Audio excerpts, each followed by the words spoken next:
Radio.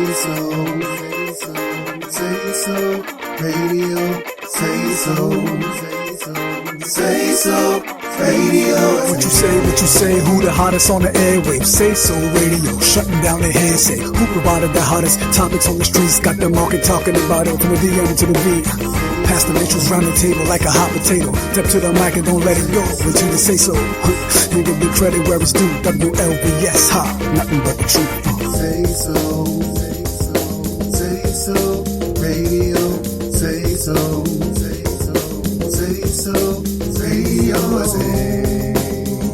With Andre. Hi everybody. I want to do my hi everybody. Okay, that's Stankerbuzz. I'm little Stankerbuzz new fan, right? All right. That's the little girl from the Snapchat. But anyway, welcome. Yeah, welcome back, guys. SaySoRadio with Andre and Sky. I am Andre. And I am Sky. Good morning, everyone. GMC's hottest mother-daughter team. Do I look like her mother? No. But she is. All right. But right now we're going to get ready for the morning minutes. Want to give kudos to our engineer because it's our first time working like this on social distancing, and it was a crazy. It was rough, but we got through it. We made it. Yeah, so we'll give a shout out. But we're gonna get ready for our morning minute. Yes. I'll turn it over to Sky. Okay, now here we go with the morning minutes, everybody. So our topic this week is about Sexual Assault Awareness Month. So the Me Too movement, #MeToo, was founded by Tarana Burke, and that was in 2006. But the hashtag came out and took us by storm in 2017. It became bigger and bigger and bigger. There were plenty different celebrities mentioning, that they had too been assaulted or molested in some type of way. Alyssa Milano, Lady Gaga, Gabrielle Union, just to name a few, Viola Davis, just to name a few other people. So that Me Too thing, like myself, my hand is up to, that was a big deal. And it brought more awareness, like I said, to us in reference to the issue, shed some light on the issue. Aside of the whole R. Kelly mess and the Kevin Spacey and the Bill Cosby stuff, we all know about all of that. But there were a lot of people who have been quiet and silent for so long. And this hashtag was like, hey, no more of that. So shout out to them. Also, the stats show that at least, 1 out of every 6 women in America has been a victim of rape or molestation in their life. And that's too many. It should be 0, but unfortunately, that's where we are. So it's time to just shine a little bit of light on this, guys. And that's why this topic today is so heavy for myself. Like I said, I too have experienced sexual abuse and molestation. So with that being said, you are not alone. We are all here together and we can get through it together, okay? Let's open this thing on up and get ready to start the show. And so with us today, we have a wonderful young lady, very humble, from out of Texas, who is joining us today. And one thing I really love about Skype and Zoom and all of that is that you can be anywhere in the country you want to be. And you have access to people. And so I really, really am honored that we have mutual friends who said, she would be very, very good for your sexual assault show. And she called us and reached out to Say So. And so without further ado, I want to introduce to some and to the whole world our guest, Jamila Johnson. Welcome, Jamila. Thank you. Can y'all hear me? Yeah. Oh, we can hear you very well. Thank you so much for joining us.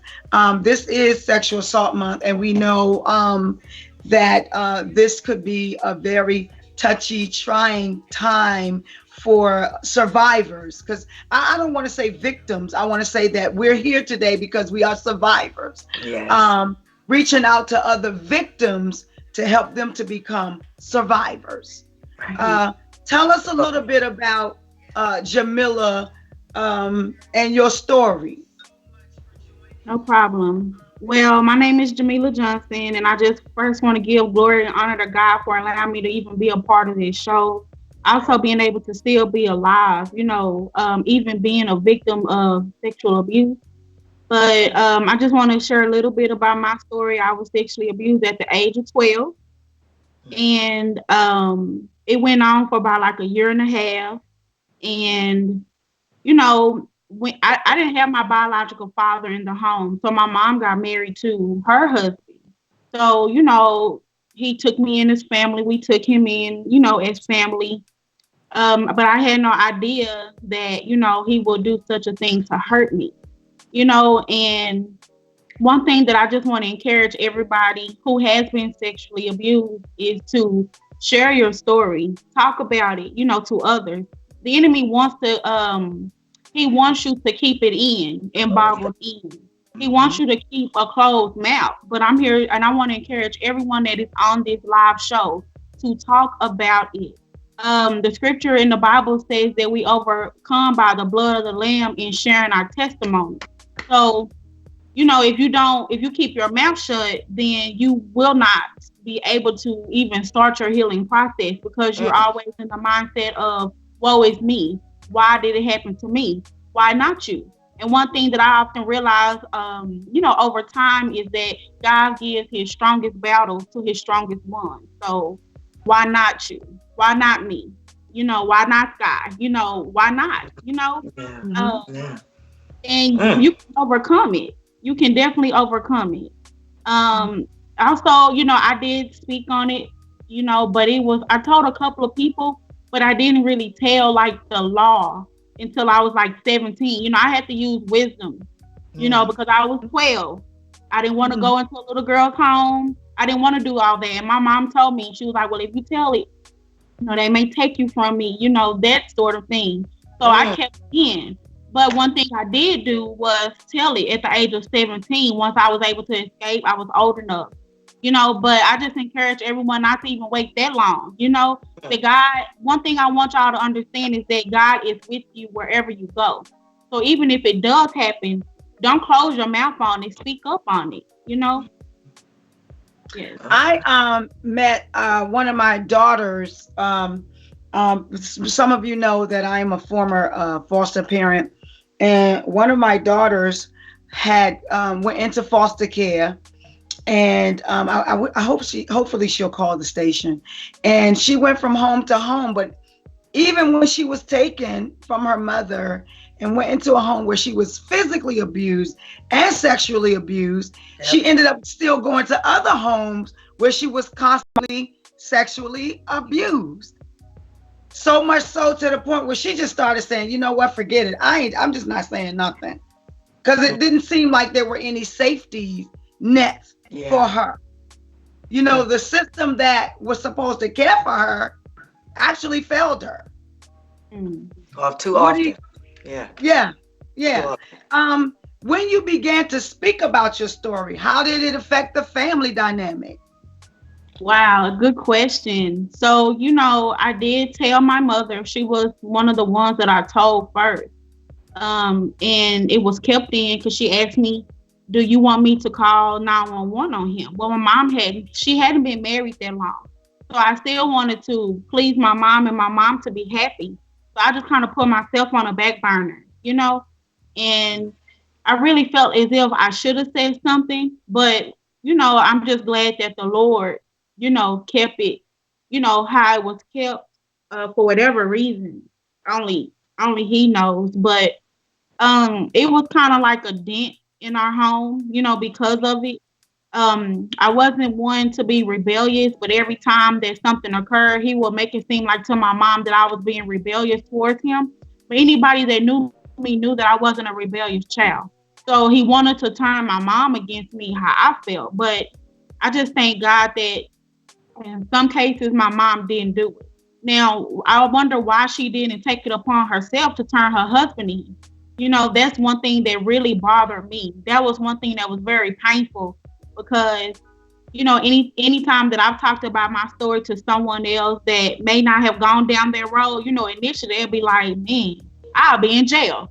Right, Just right. watching my words on the live, I'll be in jail if that was my child, And I'm just like, why she didn't say anything? That was one thing that was very hurtful. One thing that, day by day I had to live with. My mom not saying anything. My mom not speaking up for me. My mom not fighting for me. A couple of my family members, they knew, but my mom didn't allow me out the house, because she didn't want that out, in public like that. So she kept me in the house, Wow. Wow. Well, Scott. I was getting ready to say. Yeah, I know you got goosebumps. Come on. I do. And when Jamila and I talked a little bit yesterday, when we all were on three-way, she was like, well, this would be the first time I'm really publicly speaking about it.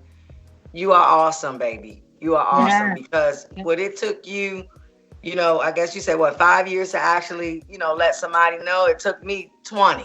You know what I'm saying? So you are awesome, and I'm grateful for your story. I'm grateful for your testimony, because that is a true testimony. Believe me. I did the same thing. Now I drove myself kind of crazy when it came to my own kids. You can't go over there. You can't go over there. You can't spend the night nowhere. You just can't do nothing, because that was my biggest fear. I didn't want to miss anything. And my abuser the same way. It was like, oh, she did this, she did that, she did this and that. Found a way for me to get in trouble so I could be at home. You see what I'm saying? And that went on from kindergarten to 6th grade. Long time. And I'm glad we're here, because keep in mind that this is my daughter. So she's saying in the world that this went on from kindergarten to 6th grade. Yep. Wow. Okay. So and the abuser, which was a family member, and if you look in the statistics, abusers are normally people that you know and you trust. Know and trust.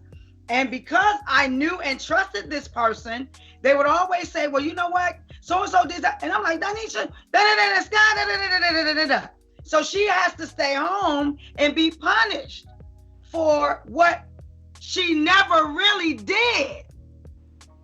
But that was unbeknownst to me. Facts.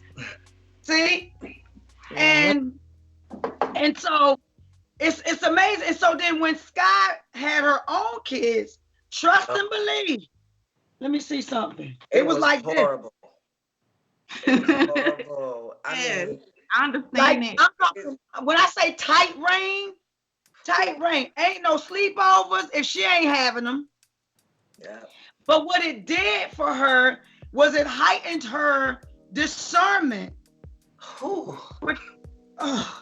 It heightened her discernment so much that she can sense when a child was being molested. And as they grew older, when the perpetrator ended up dying or was murdered, and all his male seed was murdered. Okay, first of all, y'all ain't had nothing to do with that. But I know, right? Because it did kind of sound like. Yeah, okay, I had nothing to do with that. But we found out that all of her little friends that would come over for sleepovers were all victims. Yep. And nobody opened their mouth. Can I say something, Andre? That's amazing to me, because you just, a lot of people, they have their mouth shut, but they don't realize a lot of people are affected by sexual abuse. You see how the enemy allows, wants people to close their mouth and not talk about it, because I know, like with me over time, that's how I learned that, I was being healed, talking about it, knowing that I'm not the only one who has gone through it, and it's so much tougher when you feel like you are the only one by that yourself. have gone through this thing, and you're not. This thing is real sad to say, but it's real common. And childhood sexual trauma, it's more than that. It's childhood sexual trauma. Because things are happening to your body as a child that you shouldn't even be experiencing. Yeah. Which also in turn affects your sexual relationships Later. When you get older. Yeah. Because if you meet so-and-so and he ain't popping like it was when they, because now by now you know some things. Yeah, and oh my goodness, it's amazing y'all saying this, because that was my thing with my first love. That was it for us. He was like, you told me you never did nothing before. And I was like, really? I didn't. You know what I mean? But I knew stuff.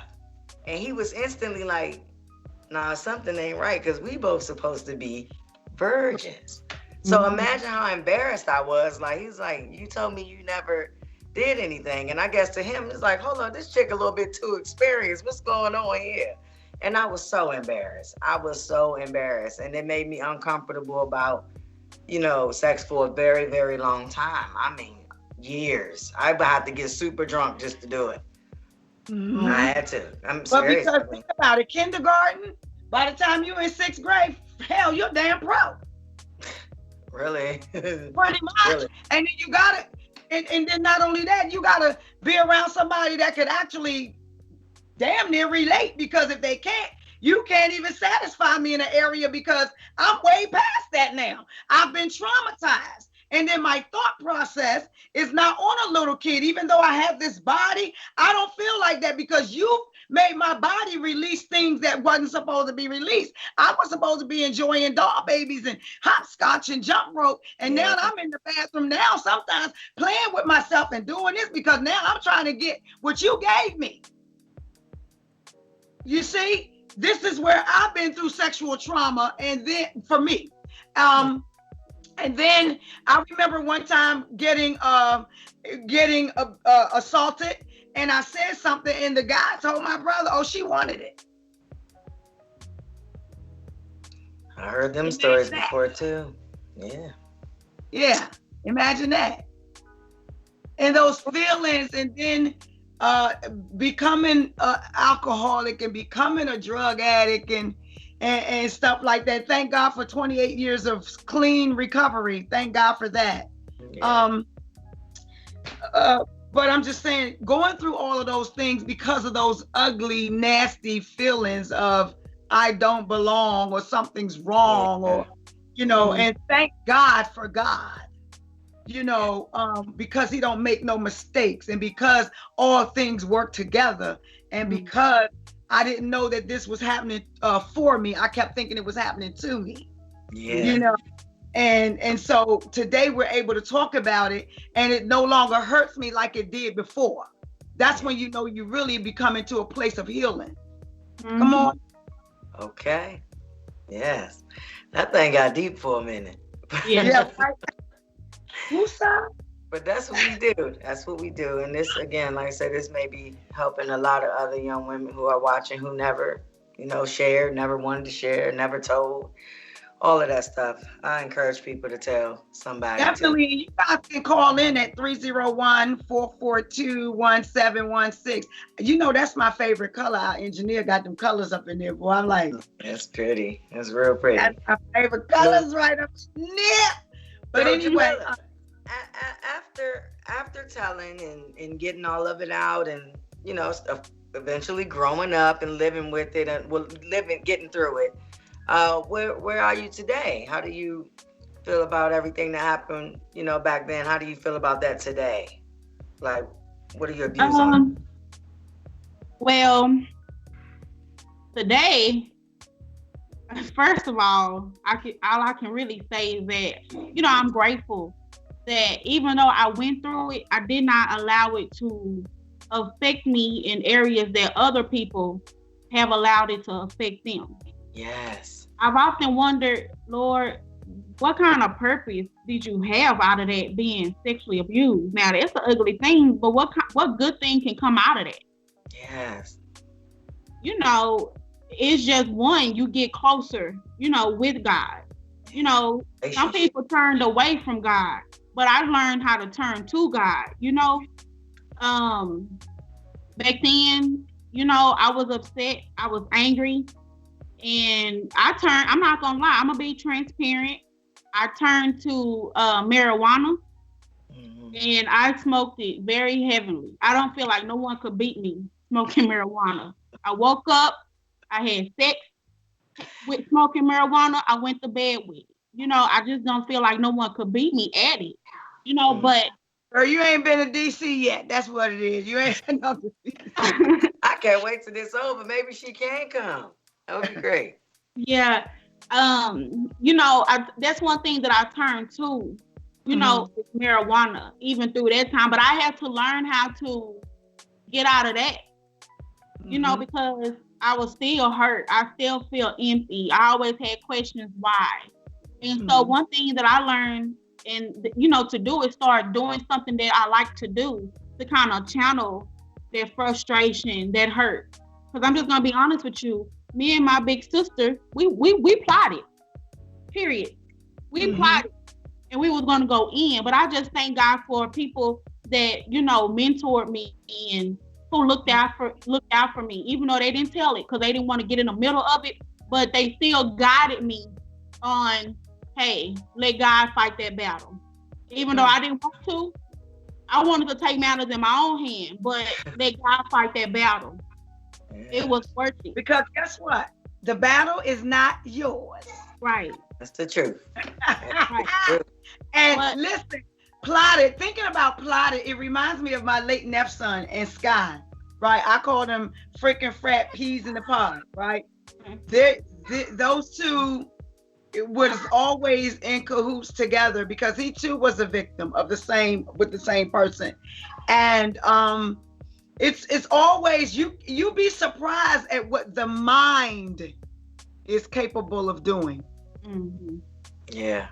You be surprised. Let me tell you something. The mind could murder, could take you all the way through. It won't show you the penitentiary, but it'll show you beating them in the head with a bat until you see nothing but blood. That part. Right. The mind, see, because when you're so enraged and in bondage and hurt, you're not going to see the end results. You just want to see, I need you to feel how I felt. Yeah. I need you to hurt like I hurt. Right. And I won't be satisfied until I see you feel like I felt. So when you say you plotted, oh my God, but how God comes through and that peace that starts coming over you when you begin to channel it and do something else. Other than focusing on the problem, you began to live in the solution. Right. Yeah. Because you cannot go forward like this. Yeah. You can't do it. How can you go? It's nothing there. Well, how can you go forward? If your destiny is there, why are you still back there? You're cheating yourself. Yeah.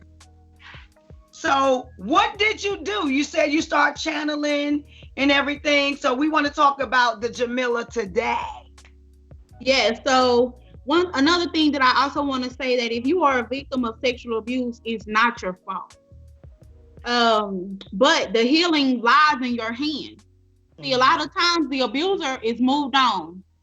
They moved on with life. They ain't even worried about what they've done to us. But we're still worried.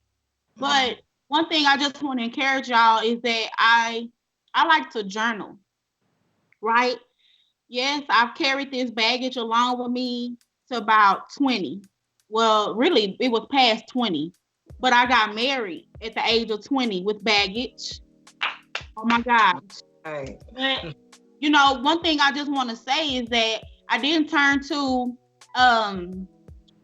homosexuality. I know a lot of people that have been molested, they're homosexuals, But one thing I can say is that God had his hand on me through that whole situation, through all those years. And I'm married with 3 beautiful children. I didn't even want kids, but I have 3 beautiful children. Yeah. But the testimony is that I didn't know that God had such a great destiny. I know I heard you say, Miss Andre, about destiny and basically what God has for you. I didn't know how great it was, and it's just the beginning. I'm an author. I've wrote 2 anthology books on you know, how it affected me, and you know how I was able to overcome. The only way that I was really able to overcome, one, was to forgive him for what he done to me. You know, Yep. And then, you know, by writing, you know, I learned too that was a part of my healing as well. So I have 2 anthology books, Pretty Sad Volume 2 and 3. I'm a part of those series, and I just talk about, you know, me being molested and how it affected me. It affected me in my young years, and also it affected me, you know, in the early part of my marriage. And so I also have a book on the embellishments of a Proverbs 31 woman, you know, and I just want to, I'm not trying to jump around, but I'm trying to give so much out to my audience. If you have children, please talk to your children about not allowing someone to touch them in inappropriate areas, you know, and tell them no matter what kind of threats they get, because a lot of them will tell you they'll kill you. I thank God mine doesn't tell me he'll kill me. But, you know, he slapped me, you know, he's done physical abuse, you know, but I'm just happy that I was able to talk about it, you know. I just want to encourage y'all to tell y'all children, if someone touch y'all in an inappropriate manner, it's to tell it. Tell it. Yeah. If you can't tell your mama, go to the law and tell it. But all that stuff, no, I talked to, sometimes, piggybacking off of you for a minute, sometimes children are afraid that they're going to hurt their parents. And sometimes I remember dealing with a lot of low self-esteem and low self-worth. And I think sometimes we forget, so we tolerate so much, and this is not the season for that anymore. And because we tolerate so much, I was just telling Scott, we were talking about the generation. My mother dealt with something, and she never was able to tell me what's good for me. And so in return, I was never able to tell my daughter what's good for her. And I said to her, where do we break that? Where do we break that cycle? You know, where's it going to end? The day. Okay, this shit is the day. Okay, the day. No. Where do we break that cycle? We have to be able to tell them in spite of, because if someone does this to your child and you so fucking desperate, excuse me, Lord, I'm sorry, but it's just because I'm now it's taking me back down memory lane. You so desperate to want to hold on to somebody or something that you want to turn a blind eye and a deaf ear. You know what I'm saying? In the meantime, that person that you have to nurture that depends on you is suffering and struggling because now they're in mixed emotions because you don't want to deal or be left alone or be dealing with, you know, all these kind of things that when you look back over your life, you realize, dang, I could have really made it. Yeah. So speak up. Speak up and speak out. Come on, Scott. Indeed. No, I was getting ready to say, baby girl was talking about them books. She told me a couple of titles about it, of them yesterday. Not to go backwards, but she told me, and I went and I ordered mine right away. So by Tuesday. Yeah. Pretty. Yeah. And the Proverbs, and I think one of them, I believe you're going to be talking about having a movie on. One of them. Correct. Believe in God to have a movie. I'm excited for you. Thank you. Tell as we about to wind down, I want to ask you to tell our viewers, give them a word of encouragement for those little girls and those soon to be leading ladies who may be stuck in the middle. What would you say? What I will say, and one thing I can admit, when you are a victim, you are in a dark area, a dark spot in your life. But even through that, I want to just encourage you all. In John 8:12, it talks about that, like Jesus, you know, he was the light. He shined in darkness. And we too should do that too, you know, as we are following Christ. Even in our darkest times, we should be a light. You know, it's easier said than done, but guess what? It's very attainable. And I just want to, for real, just encourage you guys to move on, keep moving like never before. And it's a purpose, you know, through it. It's plenty of people that are going through that you're gonna bump elbows with and gonna have to share your story and gonna help, free them. So I just want to encourage you guys to be a light in your situation. If you don't know, where can they reach you at? Before we get out of here, where can they reach you at? You can reach me on Facebook, Jamila Johnson, Instagram.com /Jamila J Strength. Also my email, you can email me at theembellishedwoman31@gmail.com. And I will be glad to get back to you. Thank you so much. And what's in the books? Oh, those books are on Amazon, correct? Yes, ma'am. They're on Amazon. All those books are on Amazon. And I have to give a shout out to Sky, because Sky keeps me like right on point. I love you, girl. She keep me on point. Because if we were in the studio, she'd be like, okay, we got this. But I appreciate you so much, Jamila, for joining us on today. It's been awesome. It's been wonderful having you as our guest. For all of you that are listening, for all of you that are viewing and listening, thank you guys for joining us. Sky, you have some final words for the people? No, just to piggyback off of Jamila, the silence should end. Stop being quiet about it. Like she said, and I agree, it's not your fault. You're not alone. There was a number that we wanted to put up to let anybody know that feels like they don't have anybody they can tell. There are some hotlines you can call. If the engineer has the numbers, we'll make sure they come up on the screen. And rain.org. It's a great website with a lot of different information. Groups, places you can go, get it out, because your family isn't always the answer. And some of us, like myself, I didn't know how to pray for many years. But I know now, trust me. But for some of them who don't, God has a lot of different doors opening. I can call out the number though. The sexual assault hotline is 1-800-223-5001. Yes. 1-800-223-5001. And the RAIN, Rape, Abuse, Insects, and National Network, that phone number is 1-800-656-HOPE. Okay? 1-800-656-HOPE. That's a nice network of resources for anything you have. But the sexual assault and abuse hotline is 1-800-223-5001. Make sure you utilize that number. You can call anonymously. Help is available for you. And listen, Jamila, we thank you. We appreciate you. Yes, we really do. And until next time, keep living. Keep giving. But most of all, everybody, keep loving. That's our show. Thank you. Thank you.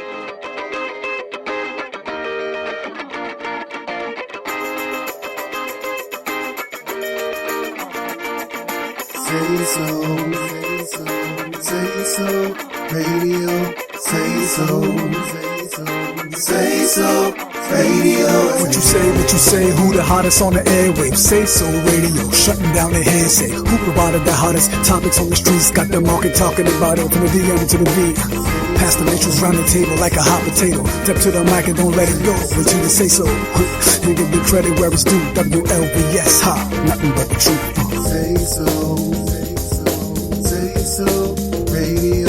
Say so, radio. I say.